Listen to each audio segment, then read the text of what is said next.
In our world today, we are being presented with many problems.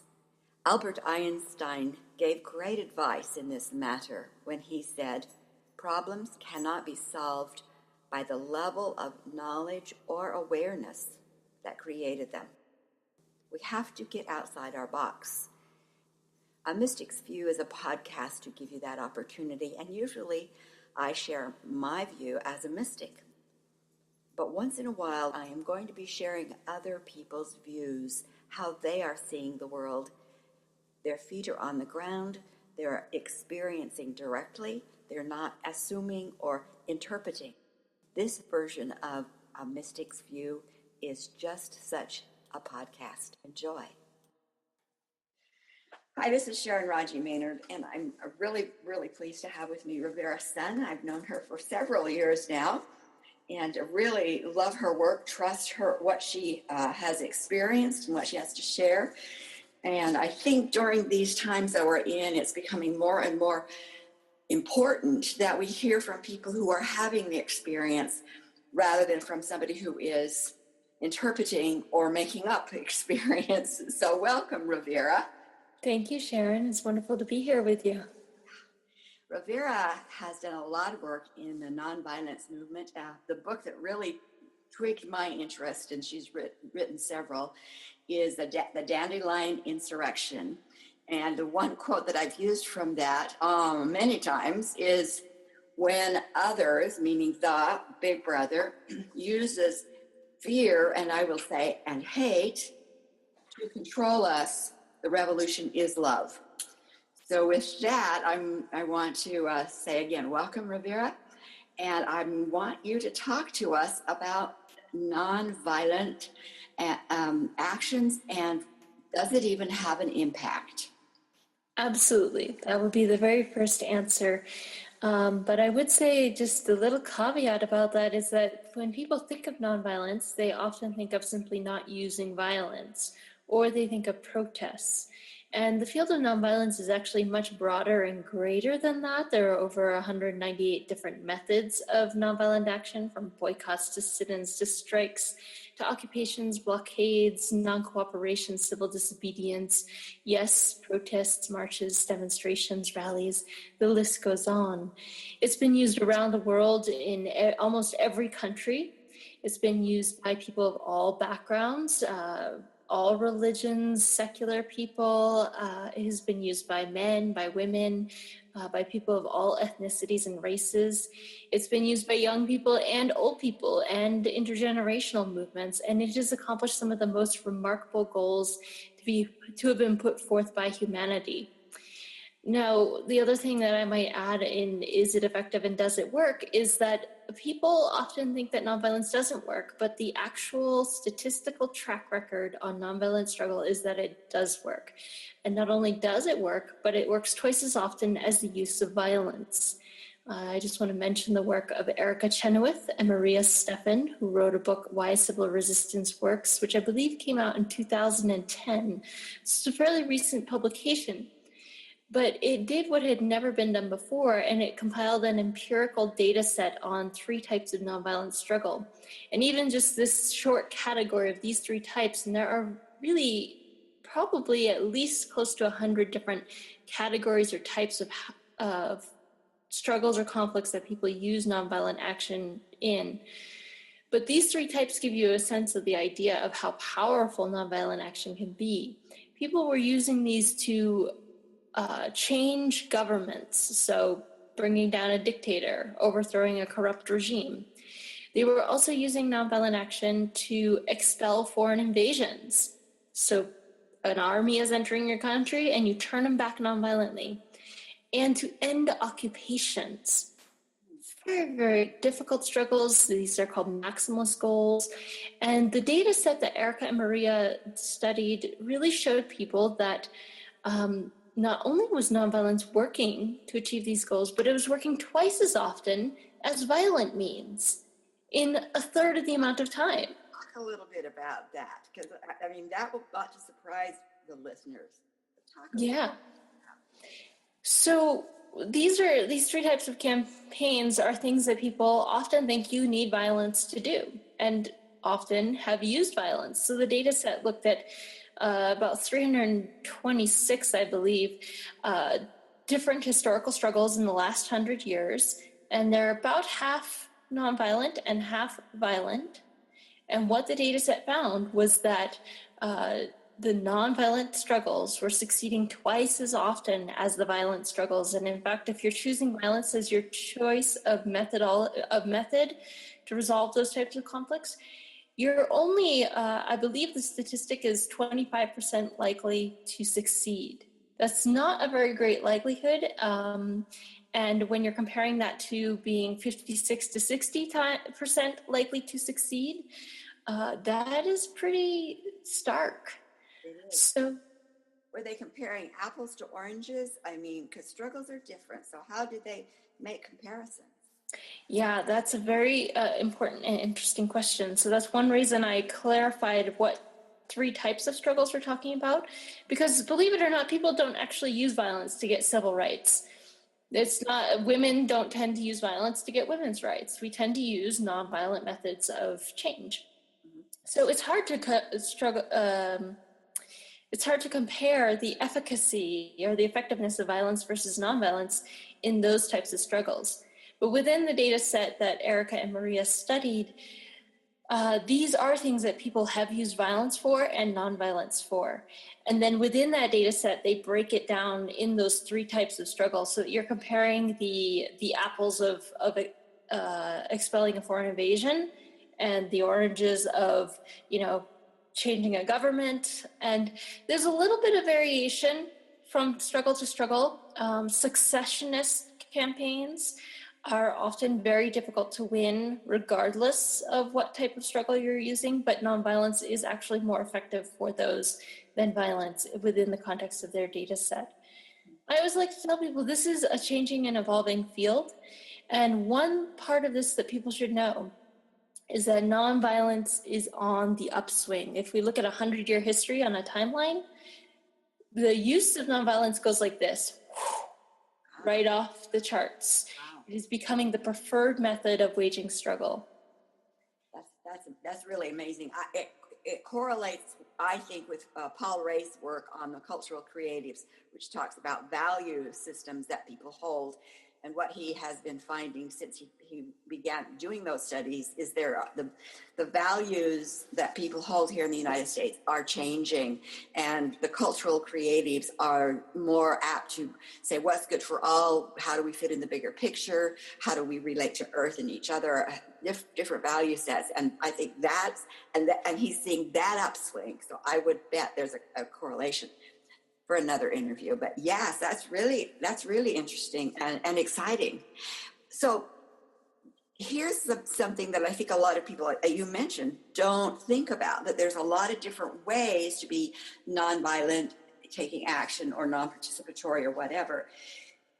So if you wanted to make a change, then the plan of action, if there were a plan of action of strategies, you would include what would you include, for example? What would be some basic ones to include, all toward the same goal? Right. So now we're getting into strategy for nonviolent movements. And this is something I love to talk about and can talk about all day long with anyone who wants to. Right. But here's the Redux version. So in nonviolence, we talk about the 2 hands of nonviolence, the hand that opposes injustice and the hand that proposes solutions. Gandhi termed the hand that proposes solutions constructive program. And Michael Nagler, a scholar of nonviolent struggle, contemporary today, called the other hand the obstructive program. So we need both to make change happen. Joanna Macy, who's another nonviolent scholar, Buddhist scholar that many people know, proposed a 3-sided loop. One that is those constructive actions to build new systems, one that is obstructive action to hold back the worst of the destruction and injustice we're facing, and a third one that is about changing belief systems. So there's a couple frameworks for understanding the larger scope, but there's also a basic concept to understand about how nonviolence works. Because nonviolent struggle is not about melting the heart of the oppressor. It has been known to happen, and more often than we might suspect. But what do you do if you got a oppressor with a heart of stone? There's no melting involved. This isn't fondue. That's Right. I agree. Well, we wouldn't be very good if we didn't have some answers to that question.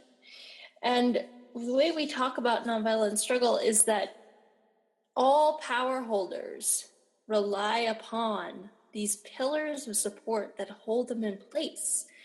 And nonviolent struggle seeks to erode their pillars of support by removing consent and cooperation, obstructing the supplies that they need, intervening in their systems and operations until they can no longer rule and the situation dissolves, basically falls out of power. And this works on everything from dictators to pipelines to all sorts of things. It's actually built into general systems theory that a system must have participation in order to exist in the world. So when you withdraw consent and cooperation, when you block the ability to get participation in that system to arrive at its destination, the system can no longer operate and must change. So in nonviolent struggle, what we try to do is we look at ways to do that. And within the category of 198 methods, we've got many different subsets of those categories. But a basic thing for people to understand is that it's more than just one action that makes a change. We look at any issue or any problem we're facing as needing a movement, or at least a campaign. But a movement is generally made up of a series of campaigns that serve as stepping stones to meet the goals of the movement.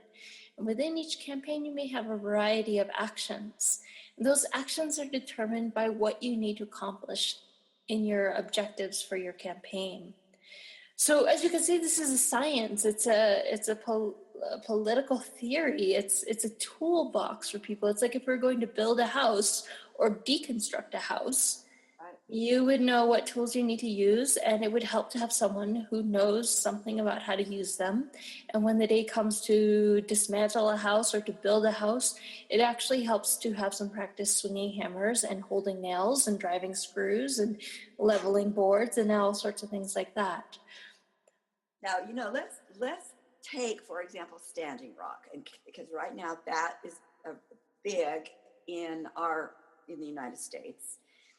Do you know enough about the Standing Rock to kind of pull out some of the different nonviolent, non-participation, activities that are going on there for the listeners to kind of get a real clear grasp, maybe of the bigger picture of non-participation in that issue? Sure, and we can relate it to a few historical examples as well. So we have some examples that have concluded their struggle. So at Standing Rock, they're using an encampment to set up a resistance movement. They have used civil disobedience in breaking unjust laws that have kept them from being able to stop the pipeline from coming. They've used a blockade at times. They've used nonviolent interventions of actually putting their body on the line.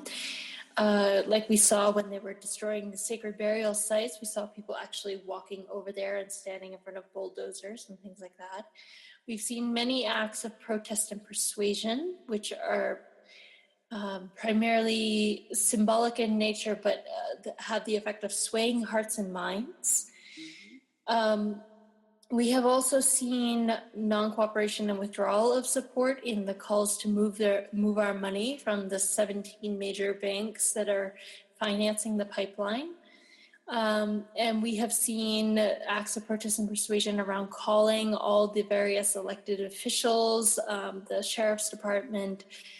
We've seen countervailing boycott strategies around certain businesses that have either aligned in support of the water protectors or not. And that's something people should be aware of, is that nonviolence isn't just for, the tactics of nonviolent action can be used by people standing on either side of what we perceive of as injustice. And I think it's important for people to know that. Otherwise, you get confused when you see a campaign that you totally disagree with using nonviolent tactics. Right? It's good to be aware of. So we are seeing a variety of strategies. We're also seeing the incorporation of prayer and what we might term principled nonviolence versus just strategic nonviolence. And principled nonviolence has a few distinguishing features from just strategic, namely that it does try to build a bridge with the group that's standing on the other side of the issue. It really calls out to the heart of the matter. It tries to lift up our common human dignity. There's often an angle of reconciliation being held out, and we do see that happening at Standing Rock. I'm not seeing this directly at Standing Rock right now, but in other climate justice struggles, particularly around the Keystone XL pipeline struggle, they also had a component called Just Transitions, which was more of a constructive program element of trying to offer energy workers in the oil and gas industry jobs and transitions to renewables. Now, that is both really positive in nature and also has a direct effect of undermining the resistance of the oil and gas workers to the movement. Those kind of tactics oftentimes can minimize the amount of repression that people are facing. Now, something I might mention just while we're talking about it for Standing Rock is we're seeing a very particular dynamic of nonviolent struggle very clearly at Standing Rock. And that's called the Aikido effect or political jujitsu or backfire. So when nonviolent people engaged in a struggle using nonviolence are met with violent repression, when they maintain their nonviolent discipline, oftentimes the use of violence backfires against those who are using it. So in this case, the Morton County Sheriff's Department. And instead of the intended effect of repressing the movement, it actually ends up galvanizing people's support for a movement. Yes. And I mention this because it only happens when people maintain their nonviolent discipline. All around the world in all sorts of struggles, when this dynamic starts to play out and the nonviolent protesters or demonstrators or movements lose their discipline and strike back with violence, oftentimes that is the demise of movements. It's a very key dynamic to understand that this discipline is very important for the success rate of our movements. That's really, that's good to be pointed out. You know, when you talk about the Joanne Macy's third element, it reminds me of what Standing Rock has been doing, and they've been holding and building that, we'll call it prayer ceremony space, which is kind of building a new way of thinking about things. Or, you know, it goes into that unseen arena that some people haven't valued and think that it doesn't really make a difference. But there's that old quote of Einstein that says you can't solve the problem from the same mindset from which the problem was created. You have to hold firm in a way to change belief structures too. And I think what Standing Rock has done for the Lakota tribes is it has given them the opportunity to get back to that rootedness that is and had been so much of their culture, and stand firmly in it, which is a great example for all of us to see, I think. So yeah, fundamentally, when we're looking at conflict, whether it's violent or non-violent, underneath the surface of the mechanisms that we're using for addressing the conflict, the social political dynamics, underneath all of that stuff is very often our beliefs. What do we believe in? And a difference of opinion between one group or another. And you can resolve the legal ends, the economic ends, or you can attempt to resolve the surface of the issue, but until you get to the root of our beliefs and our way of interacting, then you're going to see this problem cropping up again. And I think this is something that the Black Lives Matter movement has actually tried very hard to make clear to people about the dynamics of racism in the United States, that we had the civil rights movement, we desegregated the most visible forms of segregation. Economic segregation is still a huge reality, and the racism within the economic spectrum is very pronounced. And yet underlying all of that is the ongoing belief that some people are not as worthy or do not matter as much as others. And what they've been really asking the nation to do is to challenge that belief, rout it out, and then to correct and rectify the systems and structures that we have allowed to either perpetuate or grow out of that belief. And so until we do that work on all of our issues, we're going to only halfway be solving those issues, I think. Well, as an energy healer, I would say absolutely.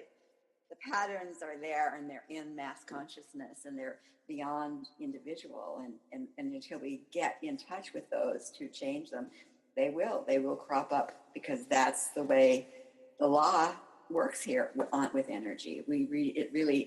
I was really glad to hear you talk and address Joanne Macy's introduction of that as part of the necessity, the three prongs. So tell us about this latest book you're writing, Rivera. Well, it's not only written, it's now published and ready to go, right?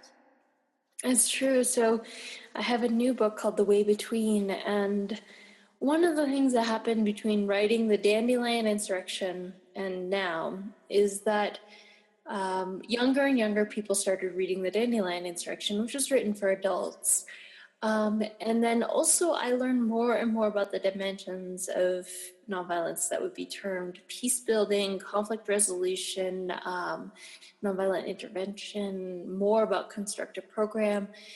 And it became an entire systemology of how do we work with nonviolence to create change and to not just address deep conflict, but address conflicts before they rise to a place of violence. So The Way Between is a story of a girl in it's a fictional world. It's not our world, so it's parallel, who is growing up in a war society that worships warriors. That ought to be familiar to all of us. And yet she has chosen to follow a third choice, neither fighting nor fleeing, but a third option, which is nonviolence, to stand your ground, but not use violence to make sure that justice is done. And in her world, this is not just a philosophy or strategy for change, it's also a non-martial art. Okay. So there's a physical form of it. And so she trains in this, and just in time, because there is war brewing and lots of conflicts coming up on the horizon. And I'm not going to tell you when that, because it would give away the book. But I can tell you that everyone who has read it already has absolutely loved it. The track record on that is 100%. They laugh and they cry and they call me up, or they write to me and they say, "Oh my God, I can't wait for the sequel." Okay. Wow. So that's good. And how can our listeners get in touch with you, connect with you, get your book? What are some of the contact? Well, they can find the link to The Way Between, and also the Dandelion Insurrection in all of my books, also resources for nonviolence, lots of articles on nonviolent history, links to my favorite resources for studying the stuff and using it for change. I have lots of that on my website, www.riverasun.com. And I would recommend two other resources to them. One is Erica Chenoweth has a 10-minute TEDx talk called The Success of Nonviolent Civil Resistance, I believe. And it's fabulous. It's absolutely fabulous. Best 11 minutes you'll ever spend. And then the Albert Einstein Institution has many PDFs for free, downloads of the work of Gene Sharp. And that's where you'll find more about those pillars of support and how you can remove consent and cooperation in very tangible ways to really make sure that if injustice is in your town, you have very practical tools for ensuring that it does not progress any further than it is. This field is very practical, it's very pragmatic, and everyone can use it. It's been used by, at this point, we must be up to close to billions of people around the world over a scope of time, Right. in transforming the conflicts they face. And I really like what you said, is what's going on in your local town. And I think that's what this election has shown us, is we don't know what's going on in our own towns even. And so, listeners, call circles together to then invite those who may be feeling disadvantaged or disenfranchised or not heard. Look for them and listen to them. And then how do you get to solution? And all of the resources that Rivera shared can certainly be part of your toolbox in that regard. Be your own standing rock community. So thank you so much for your time, Rivera. Good luck on this book and the next. And listeners, check her out. She's doing great things. Have a great day. Thank you so much, Sharon.